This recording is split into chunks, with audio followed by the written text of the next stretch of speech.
여기 아마존에 두 식물이 있습니다. 바로 사이코드리아 비리디스라는 식물의 잎과 바니스테리오포시스 카피라는 덩굴인데요. 두 식물 모두 개별적으로는 환각 효과가 없습니다. 잎에는 환각을 유도하는 DMT라는 성분이 포함되어 있지만 이 DMT가 혈류에 흡수되기 이전에 장내 효소가 DMT를 비활성화시켜버리기 때문이죠. 하지만 덩굴의 껍질을 벗겨 수시간 푹 삶은 뒤 제조된 진액을 마시면 덩굴이 장효소 작동을 억제하여 DMT가 혈액 내에서 뇌까지 도달할 수 있게 합니다. 이 두 가지의 식물을 오랜 시간 끓여서 만들어낸 아야와스카는 아마존을 포함한 남아메리카 부족들이 수천 년에 걸쳐 치료와 영적 의식을 위해 사용했습니다. 특히 아마존은 지구상 생물 다양성이 가장 높은 생태계를 가진 지역 중 하나입니다. 아마존 열대우림에는 최소 300만 종 이상의 생명체가 살고 있으며 이 중 식물의 종류만 해도 8만 종이 넘어가는데요. 이 식물들을 하나씩 조합하는 경우의 수만 해도 32억이라는 숫자가 나옵니다. 특히 재료 중 하나인 이 나무 덩굴을 우려낸 물은 쓴맛과 더불어 구토와 심한 설사를 유발합니다. 그럼에도 불구하고 다른 잎과 함께 끓여 먹었을 생각을 어떻게 했을까 하는 의문이 절로 생깁니다. 약 수천 년 전 부족 원주민들은 이 두 식물의 조합을 과연 어떻게 발견했을까요? 그들에게 직접 물어보면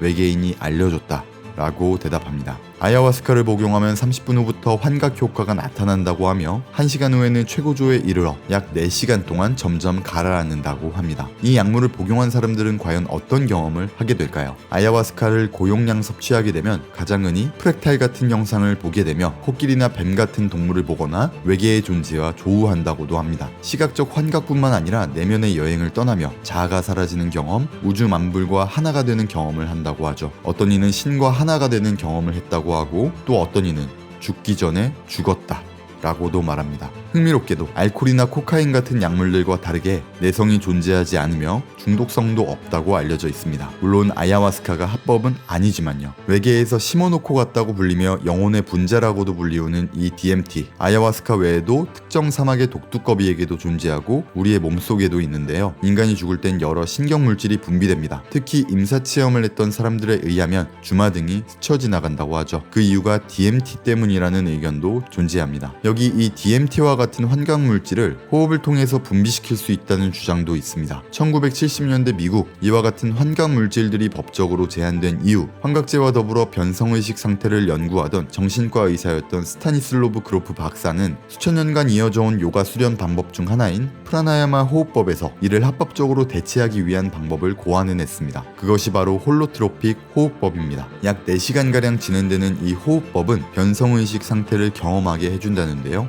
여기서 변성의식 상태란 정상적인 의식을 벗어난 상태를 일컫는 말입니다. 자아와 신체를 잊고 신적인 존재와 하나 되는 상태에 이르러 황홀경을 경험하는 것과 같이 말입니다. 깊은 명상 등의 수련을 통해서나 LSD 등의 환각을 통해서 유발됩니다. 이 변성의식 상태를 유발하는 홀로트로픽 호흡은 트라우마 극복과 같은 심리치료에 주로 쓰이고 있습니다. 무의식 깊은 곳에 접근하여 영적 차원으로 이끌어 마음을 치유한다는 것이죠. 그렇기에 호흡법을 통해 DMT가 분비된다는 주장이 어느 정도 유사한 맥락에서 다뤄질 수 있겠다는 생각이 들기도 합니다. 제 컨텐츠에는 홀로트로픽 호흡법에서 비롯되어 약 10분가량으로 추각되어 일상에서 쉽게 따라할 수 있는 브레스워크 가이드가 준비되어 있습니다. 이미 많은 구독자분들께서 후기를 남겨주셨는데요. 수개월간 매일 훈련하고 계시는 구독자분들부터 짧은 기간임에도 효과를 보신 분들이 꽤나 있습니다. 외계에서 심어놓고 갔다는 아야와스카, 직접 경험하기 전엔 알 수 없겠죠. 하지만 한국에서도 불법 약물로 지정되어 있습니다. 동일한 맥락에서 변성의식 상태를 유발하여 우리의 무의식에 접근할 수 있게 한다는 브레스워크를 한번 해보시는 것은 어떨까요? 이 호흡법에 대한 설명은 다른 영상에서도 다루었으니 한번 시청해보시기 바랄게요. 영상이 도움이 되었다면 구독과 좋아요 부탁드립니다. 이번에는 아마존에 가서 아야와스카를 직접 체험한 영상을 공유드려 볼게요. 2천만 명의 구독자를 보유한 V소스 유튜브 채널에 올라온 영상이며 자막에 한국어 번역도 되어 있으니 관심 있으시면 풀 영상을 시청해 보시는 것도 추천드립니다. I'm about to head up the Amazon to a remote jungle retreat called Refugio Altiplano, the refuge on the higher plane. There, I will meet with local shamans to drink an ancient psychedelic drug, ayahuasca.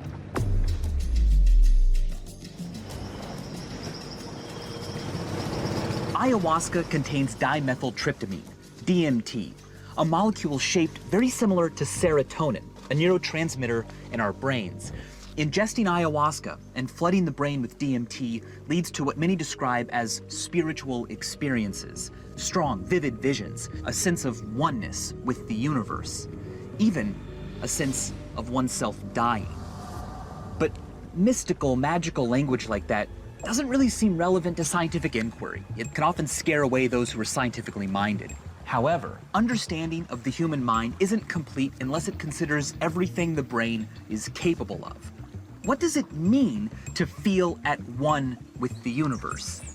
Why should our brains even be capable of such a feeling? This isn't about having fun or taking a risk or doing something extreme. I want to learn what my mind is capable of. Psychedelics are chemicals that are structurally similar to neurotransmitters already used by our brains. When we ingest them, they bind to receptors and alter cognition and perception in ways we're still trying to understand.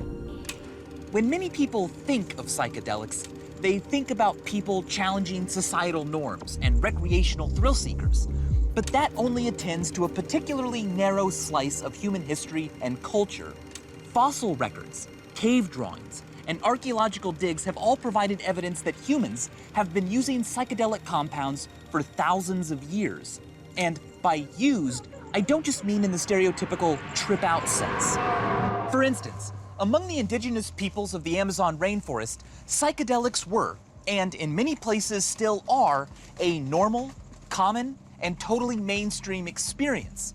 As a member of these groups, believing psychedelics can heal, give visions of the future, and connect you with deities is not some weird or new age idea, it's the way things are. But when psychedelics became associated with certain counterculture movements, the United States banned research on them in 1970. Most other countries followed suit shortly afterwards. From then on, testing on humans was essentially gone. But recently, restrictions have begun to loosen up, and a few researchers have started to investigate these substances in what some have described as a psychedelic renaissance. Research universities are conducting comprehensive studies on the beneficial effects of psychedelics on addiction, depression, and cancer-related trauma. By approaching psychedelics scientifically, what we find could fundamentally transform our understanding of the human mind.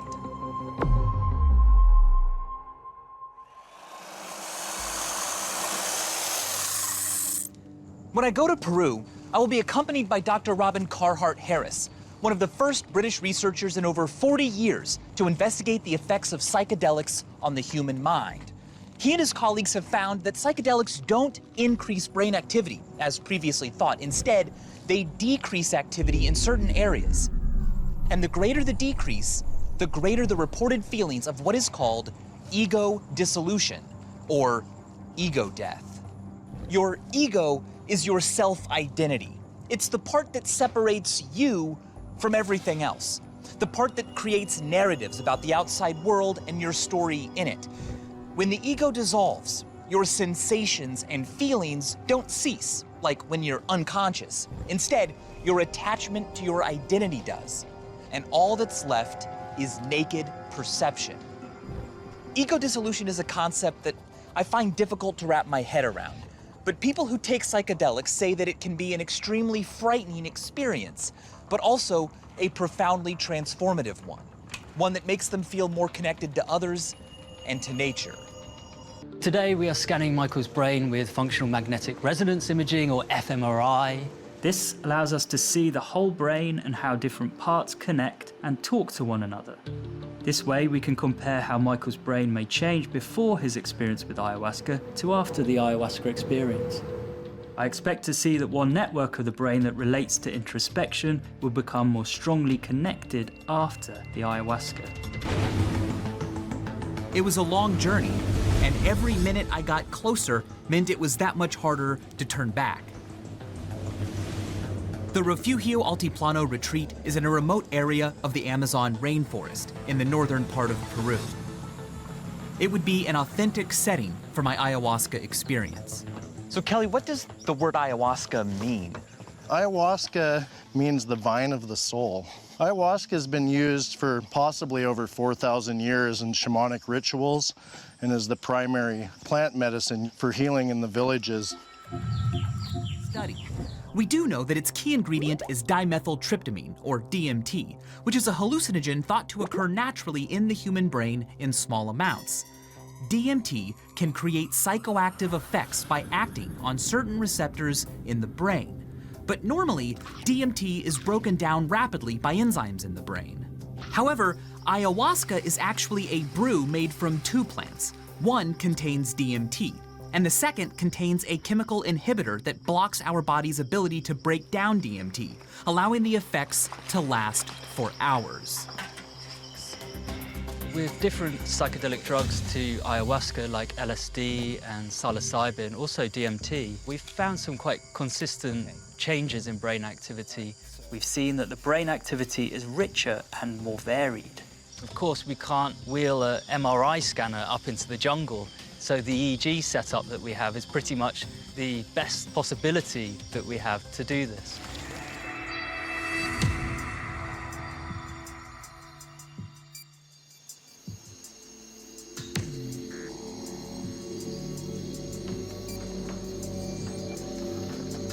Hola, buenas noches. The initial smaller dose ceremony was expected to last about 2 hours, with the effects beginning after about 30 minutes. Vamos a dar inicio a nuestra ceremonia esta noche. We'll begin with our ceremony tonight, asking God to guide us, to give us knowledge and intelligence. Primero vamos a We're going to bless the medicine first.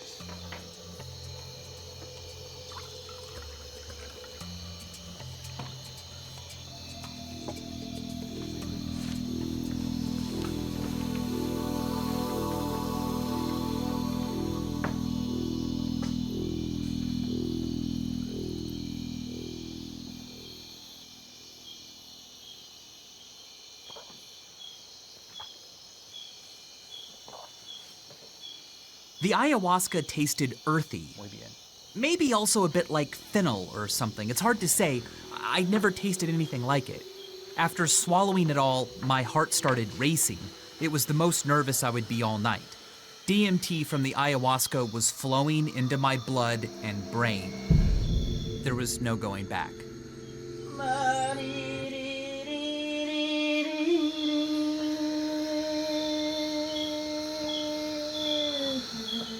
Throughout the ceremony, Shaman Jose sang icaros, or chants, which were meant to guide me through my spiritual experience.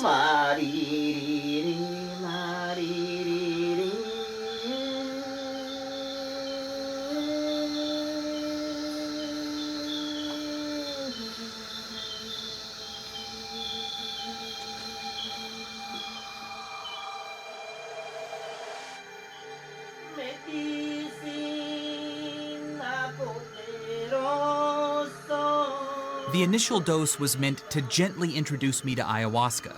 The effects began slowly and were mild. I began to feel as though the room were swinging like a cradle. I was aware that the motion wasn't really happening, but it made me feel sick and nervously off balance nonetheless. My imagination was more vivid. Images in my mind were more detailed, but almost always under my control.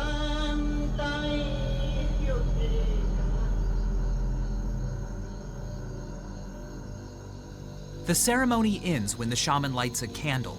I was comforted by this because it was a sign that the effects would only be weakening from here. Thank you, Jose. I think there were two moments where I actually was like surprised by something that I saw. One was like a very vivid, like bamboo that had been cut so that it was at a slant. And I remember going, wow, where did that come from? But as soon as I did, it was gone. One of the effects of ayahuasca is to kind of create a sort of chaos in the cortex. That can lead to dreamlike visions. The second time I was like, oh yeah, nature. And like, do I feel more at one with everything? And I imagined trees, but only in this ring. And then all of a sudden they came really close and they were all right here in my head. But I was like, I did not think that. I didn't intend for that to happen. I think a good comparison for what I felt last night, if you, in a sober state of mind, just imagine something, like think of a pink elephant. Okay, now an image probably popped into your mind. but not like a super detailed one. If I asked you a specific question like, how many wrinkles are on its trunk, you'd have to probably imagine it again and then like basically fill in that detail. But under the effects of ayahuasca, those details were already in these imagined images. They seemed only as real as an imagined image, as a daydream, but they came with more detail. And a few times, I'd say maybe 3 or 4 times, things appeared that I did not feel like I had put there. But as soon as I was aware of that, they disappeared. I'd like to look at the stars. Yeah, let's do that.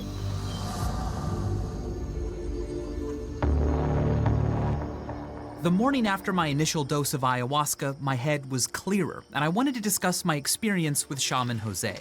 Hola, Michael. Hola.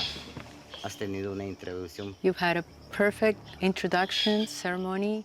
Emotionally and sort of personally, the only sort of revelations I had was that I was probably more worried than I needed to be beforehand and that I'd let that affect my behavior. And now I'm not as dominated by what might happen or what has happened. I'm just kind of in this moment right now. Like I feel much more open to mystical thinking.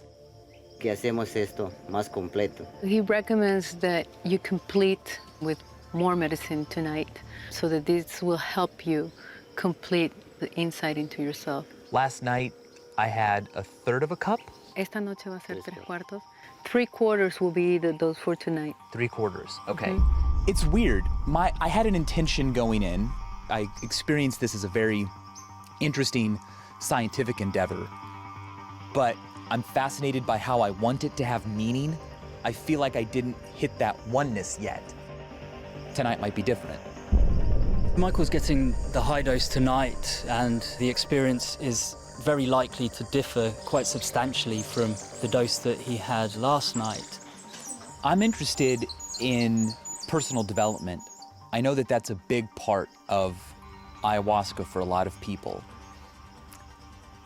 I'm open to it for sure, but I do feel still some apprehension for a larger dose tonight.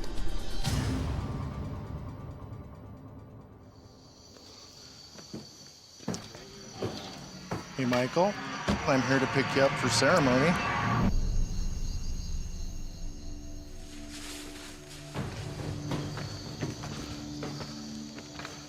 Buenas noches.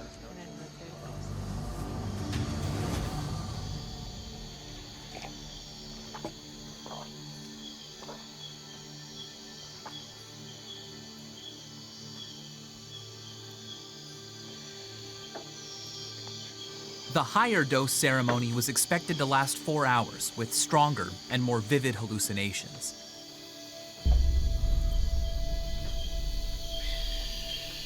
Jose smoked a cigar made of a tobacco plant that's indigenous to the Amazon called mapacho.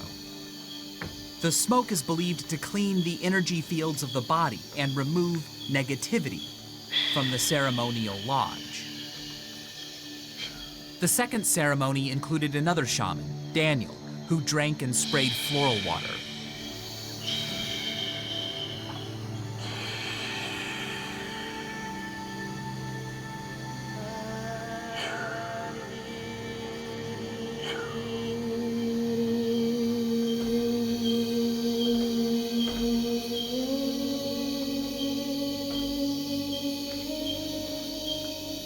I started to see these very geometric, bright squares, like stacked like Aztec pyramids, moving, and I was traveling down through these, like repeating kind of, fractaled images of everything. I mean, too many things to really describe. Music notes and colors and shapes and squares.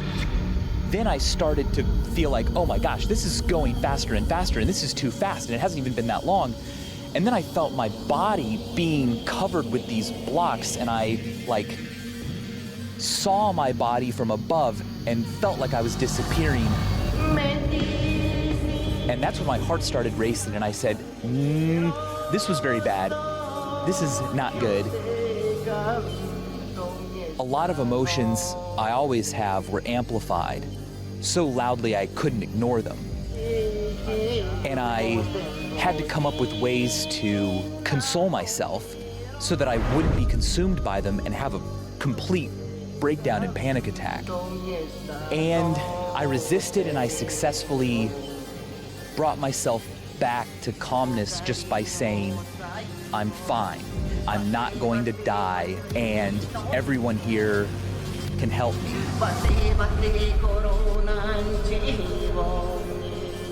The visions were really, really vivid. They didn't feel like they were under my control. It really felt like they were just there. A note from the song would occur and it would cause this image. And that was pretty frightening because I was like on a ride that I didn't know the path of.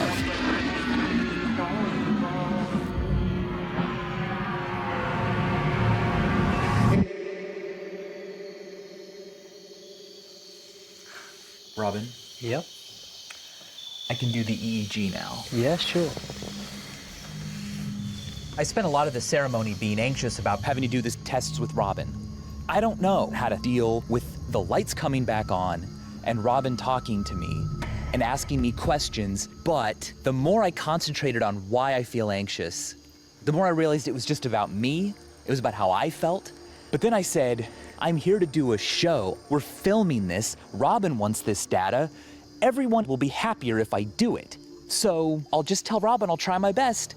And that gave me the courage to do it. So being less selfish basically saved me from panic attack. Each time I read an item, if you could give me a number according to how you see yourself at this moment, okay? I see myself right now as extroverted, enthusiastic. 1. Okay. This is a big change for Michael. Usually he's very extroverted, and on his pre-ayahuasca answer, he gave a higher number. Extroverted, enthusiastic. 5. But now I'm seeing signs of withdrawal and introversion from him. I see myself right now as critical, quarrelsome. 2. I see myself right now as critical, quarrelsome. 6. The experience has led to a change in how he sees himself. It's, in a way, reflective, perhaps, of a higher waking state. It's interesting to already see those changes, and it's only halfway through the ceremony.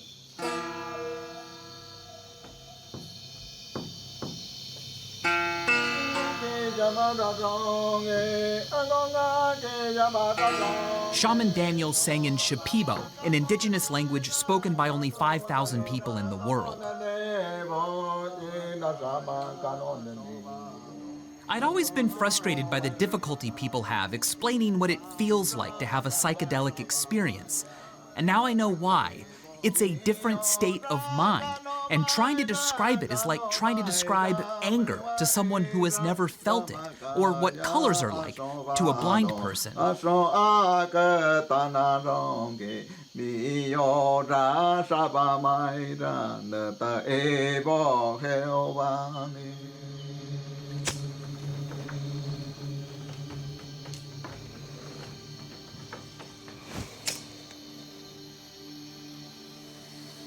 Oh, man. I'd say about 5 minutes into that first song, I really panicked. My heart rate picked up, and I actually touched my chest to make sure it wasn't beating as fast as I thought it was. But that moment, I may have left my body or something near it before I stopped. I was very scared that I was disappearing. Michael was describing what to me sounds like quintessential ego dissolution, the start of it, that feeling that he's disappearing, that his control over his mind and his body is ceding entirely, and he felt some resistance to that. With a high enough dose, you're just forced into that space. My feeling is that the intensity of his experience was just short of that kind of profound, transformative type experience. I think he got a bit of that, but I don't think he was all the way. I was there in that ego-dissolving state for a moment, and it terrified me. I wish I'd been able to surrender more fully, but I definitely got a good taste of it.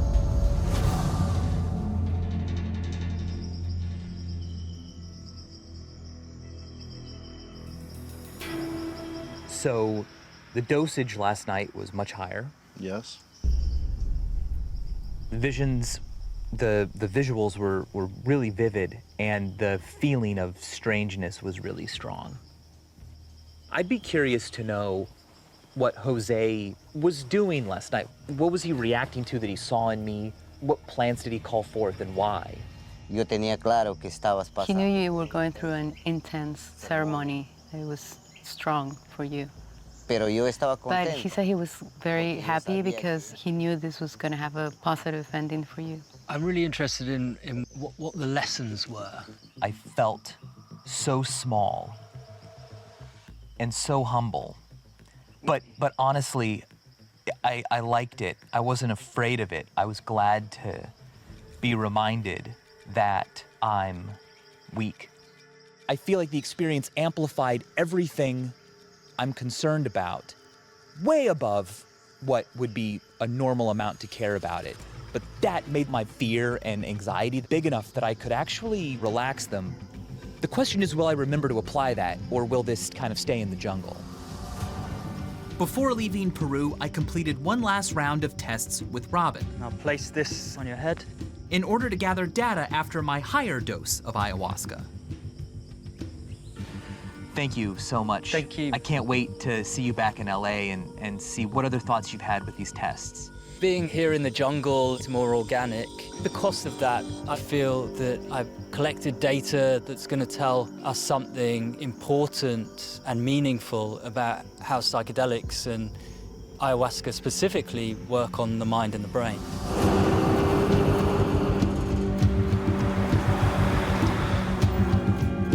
After returning home to Los Angeles, I had my second MRI so that Robin could see if there were any changes. Although my ego dissolved only for a brief few moments, I was teetering on that edge throughout the entire ceremony, and I was anxious to see what it looked like in my brain.